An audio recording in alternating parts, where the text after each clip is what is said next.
Hey, thanks for being a part of the conversation. Let's do it. Let's play it forward. These are real people, real stories, the struggle to play it forward. Episode number 590 is with actor, writer, and producer Michael Jai White from the movie Outlaw, Johnny Black. I'm good. Yourself, Harold? Absolutely fantastic, man. We're two martial artists here about ready to get into a conversation about a movie that, my God, why did it take so long to make a movie like this? This is beautiful. Thank you. Thank you. Was it something that traveled through your spiritual journey as a martial artist? Because that one, I remember my sensei telling me, he says, you have to understand, this is more than just kicking and punching. It is art, martial arts. Understand what art is, and you will have a great victory. Well, yeah. I mean, it's martial arts is something that's followed me through my life, and I think it's something that it's the discipline to me. That with that discipline and that fortitude and that heart, with that, you can accomplish anything. When you take it to the level that you have, because you have studied so many different styles, and that just inspires the hell out of me, because I've done two, and it's like, I gotta have more. And then when you read about your story, I mean, we're because a lot of these coaches, as well as my sabanim in Taekwondo, goes, why are you leaving me? Why you want to cheat on me? How did you break free of that? Well, I just look at the source and I go, okay, they're kind of conditioned to think that way. Mm-hmm. And I think that's a bit sad when in the face of the proof that it's so much better to look at things beyond your little clique, right? So you strengthen your group by learning outside. Mm-hmm. I mean, but that's, to me, sometimes it's a male ego that, unfortunately, even though we're studying something that should be accepted, for the broadness of it, people who are instructing, sometimes their ego comes into the thing. It's, dare I say, it's similar to religion. Mm-hmm. There's the doctrines that are bigger than one man. So yeah, where you look at Bruce Lee, and if Bruce Lee hadn't put together concepts of boxing where he's dancing on his toes and the jab and all these other things, and he mixed in jiu-jitsu and everything and wrestling, we wouldn't have Jeet Kune Do. We wouldn't have Bruce Lee. Mm-hmm. So, I mean, it really points to learning from everyone. And I think that's a good thing to take into your life. And personally, I don't shun any group. I always look at what that group can teach me. Mm-hmm. I don't care if it's political or anything else. You can learn from an idiot person. So, I mean, I think I look at it, in my martial arts journey, it's got me, I've accomplished having 8 different black belts. Mm-hmm. And so that's only benefited. You talk about it being like a religion, and it's the foot fist way. And I remember going to my sabanim and saying, you need to teach me the way. I mean, sure, we can flip, we can fall, we can do all of this stuff. And he goes, I don't teach the way. And it was like, I got to go. And that was my ticket outside the door, because I needed to learn that journey, go on my way. Yeah, a lot of times their own instructors, they're teaching the way that they were taught. Yeah. Yeah. Yeah. And so, I mean, of course, there's the discipline and, following the hierarchy. That's got its place. Very much so that I ran into that learning Kyokushin when I do a kick that nobody's really teaching me in that class, but I'm making it work. Sometimes the head instructor takes that as disrespect. Yes. Yep. You do some moves in Outlaw Johnny Black that I've never seen before. And because I'm a martial artist, of course, I'm going to be studying every single thing that you're doing. How did you bring this to life? Did you step back from the scene to the edge of the dojang and sit there and go, okay, I like how this played out, but I need some oh wow factor here? Well, the action stuff, to be honest with you, I wanted to be very loyal to the 70s filmmaking, right? So therein lied the way I was going to shoot it. And when we watch the movies like Billy Jack and things circa 1971, there was a way that that they were filmed, and there was no camera tricks or anything. So I was going to do it very pure. And really, the action scenes that you see that I do in this movie, I created those scenes on the way to the set. Wow. Nobody had those scenes choreographed but me. That was in my head. Since I was directing, I would know and find the times that was more beneficial to the set schedule. When I go, okay, we got a downtime here, we have to take, so I would just then say, let's shoot this fight scene. And I would explain it to my stunt guys who were extremely amazing stunt people. So a regular fight scene would take a quarter of the time that a normal fight scene would take. Would you call this a modern day Western? Because all the way through it, I kept going, God dang, God, this is it. This is the stuff that I grew up watching at an outdoor drive-in. That's what I wanted to do. I wanted to recreate the feel of a Western done in the 70s. Mm-hmm. But of course, nowadays you have to make the incident level much quicker because you got an audience that has a shorter attention span. In the 70s, we could watch someone brush their teeth in real time. You can't do that nowadays. But, so it's a delicate balance of storytelling and making you feel, because feel like you're watching something in 1971 from the musical score and even the sound effects. The way the bullets or the guns sounded when they fired back then was very unique. Mm-hmm. Mm-hmm. Was there a side of your creative personality that might have been open to, I can turn this into a 6 to a 9 part series and really get some serious binge watching going on here? No, I hadn't thought about that then. This was always in my head as a movie, like the movies that I grew up watching. Mm-hmm. Mm-hmm.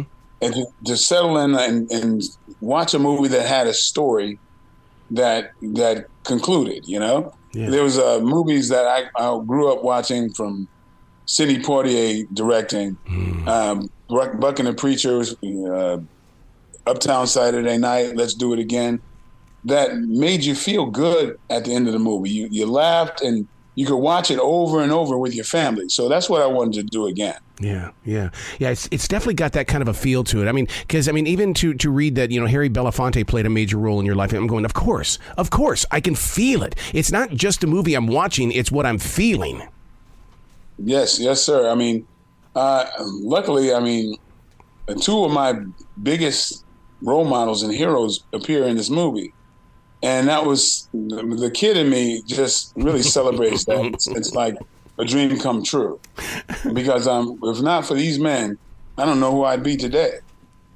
How do you set up a conversation with them in the way that, you've got to be a one-on-one, everyday, down-to-earth person saying, hey, I got this idea. You can't go in there as a big fan, can you? Well, I went in as a big fan, but they became father figures to me quite early on. So I had a relationship with them already, and years behind us. So that helped. You have a great line in this. I am no gentleman and I'm not a preacher. That to me is one of those lines that people could say for the rest of our lives. And in a good conversation, I am no gentleman and I am not a preacher. Well, thank you. I really wanted to adapt the way of speaking from that time period. It's very precarious because it's so easy to get it wrong if you had an actor who brought in the contemporary mindset or feel. It's very easy because that's what a lot of Westerns have gotten wrong. The ones that have failed recently, I consider sometimes they don't. Sometimes I feel like they might fall short of kind of feeling like people are from that time period. Because the Westerns I grew up on were made of some stuff that you couldn't take your eyes off. The Lee Marvins, the Lee Van Cleefs, Charles Bronsons, Clint Eastwood. I mean, they could be on screen and say nothing, and you can't take your eyes off these people because there's a life experience that emanates from them, that's through their eyes, and you can't do that with an actor that you feel just stepped out of a Starbucks. Yep. Wow. How did you do such high kicks with tight clothing like that? I mean, or were they stretch? Well, unfortunately, they didn't stretch too much, so there's a little bit of a limit. But it wasn't too hard to do. I mean, they had to do it back then, so I could do it now. Oh my God! I just felt for you. I'm going, how is he doing that, and why isn't he throwing something out of place? Well, I've been doing this martial arts stuff for over 40 years, so that's I better be able to do it. One of the things that really inspired me was the way that you used the gun. It's almost like it was acrobatic. What did you have to do to get that fast, A, and B, to do it right? Well, I mean, it's weird. I guess I've got the hand-eye coordination from martial arts. Yeah. I used to do weapons and stuff, and so it's just about practicing. There's that slap sequence that's an homage to Terrence Hill, My Name Is Nobody, famous slap sequence that was kind of sped up when they did it. Well, I intended on speeding up that scene, but when I saw it, I felt like it was fast enough, just normal. Mm-hmm. And so that scene I actually choreographed on the way to the set. While I was driving, I was kind of working that scene out in my head.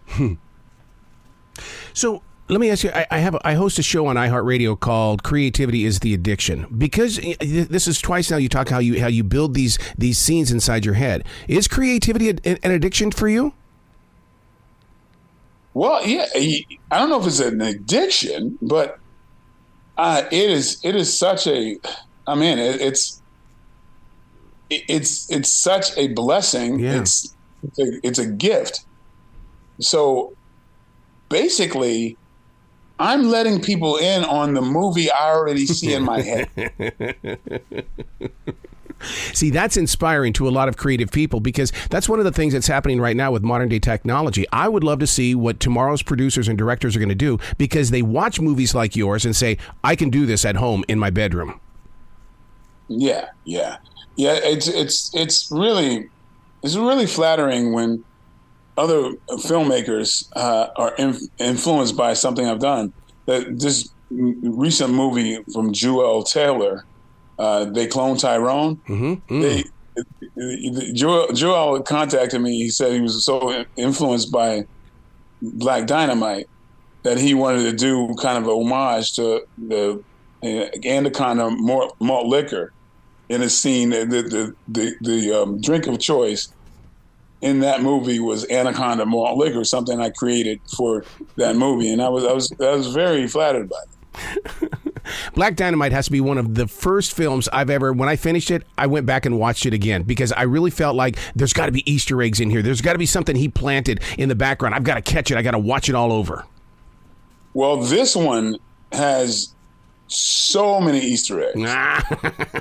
This has a great deal of them that I'm just waiting for the audience to find them. So it's in some of the early viewings of it, the screenings I've had, I really enjoy when people go, "Hey, did you get that from High Plains Drifter?" And or some of them are obvious, but there's a lot of very subtle Easter eggs in this movie. I'm glad you said High Plains Drifter because I want to ask, did you get some stuff up from Blazing Saddles in this? Oh, absolutely. You see that in the trailer. There's a big Mondo reference there. Mondo, yeah. See, and it's that stuff right there that serves as candy for younger viewers or even for an adult viewer to go back and Google it to find out about it and rewatch it and look at the connection between yesterday's Hollywood and today's Hollywood. Yeah, and there's a theater in Detroit that's showing a double feature of Blazing Saddles and Outlaw Johnny Black. Wow. How does that make you feel? It makes me feel tremendous to be compared to Blazing Saddles in the reviews, I mean, there's been reviews that's comparing this movie to some of the greatest Westerns. Yeah. And also my heroes, Monty Python. Yes. It compared this movie to my favorite comedy of all time, Monty Python and the Holy Grail. To me, I was floored when I saw that comparison. As a writer and someone who brings this story forward, how did you balance out Brett and Johnny Black in the way that they're both very strong men? And you know that viewers are going to take a side. I mean, that's how strong they are in this film. Yeah, I mean, I wanted to have a tone where you really feel the menace and the drama, but also a place where the comedy doesn't work and takes you into some foreign territory. So that's a delicate balance, but yeah, and having Chris Browning, who was one of the most incredible actors in there to deliver that. I mean, I got Glenn Turman and Anika Noni Rose. These people are acting royalty. Mm-hmm. So, I mean, honestly, if I had $50 million to do this movie, the cast wouldn't have been any different. I really went for the best people and got them. Did you have to film it in the way of, like an independent film where you have to get in there, get the scenes done, save the money, let's go to the next shot? Absolutely. I only had 21 days to shoot this Western. I think it might have been, I don't know if there's been in the history of Westerns one that's been done in 21 days. I kind of doubt it, So how much of it was left on the cutting room floor? Because I would love to see the director's cut on this. Well, I mean, not much. I mean, I had to cut out a few scenes. Yeah. But it's pretty much the movie that I had in my head. Don't you love that when those thoughts come into mind and all of it? Does it start on a sheet of paper, or because you got to put it somewhere once it's been in your head? Oh yeah, it starts on a sheet of paper. Yeah. It's or nowadays in my computer. So it really starts there, and it just, I mean, to be able to be at a place where we're talking about it, this is just a dream come true. See, and I think that's where martial arts plays out in a huge way, because when we were doing our poomsays and we were doing all of our forms and things, you had to remember 50 to 70 different moves. And so when you have something like this making a movie, you store it away in that same place that you did when you were doing your martial arts. Well, absolutely. Well, martial arts, just like the belt levels, there's one obstacle that you overcome, and then you get to the next level. Yeah. And you start to realize it's you pitting yourself against you. You're your biggest obstacle. So if you just stay in there and stay disciplined, you will eventually overcome all those obstacles. And so movie making for me is like that. And with martial arts, it pushes your mind far beyond what life would normally throw at you. Yep. Because on a daily basis, you're overcoming your own will to stop, but you forge forward. So those are mental muscles that you're building. And that with that mental muscle, I take that into my career and my directing. And I know without a doubt, I will overcome every obstacle. Oh, I love your attitude. Oh, it's such a winning attitude. You got to come back to this show anytime in the future, Michael. The door is always going to be open for you. Well, thank you. Thank you. I look forward to that. Well, you be brilliant today, okay, sir? Thank you so much. And I hope you, I hope you have many viewings of it. Absolutely, sir. Thank you so much. Thank you.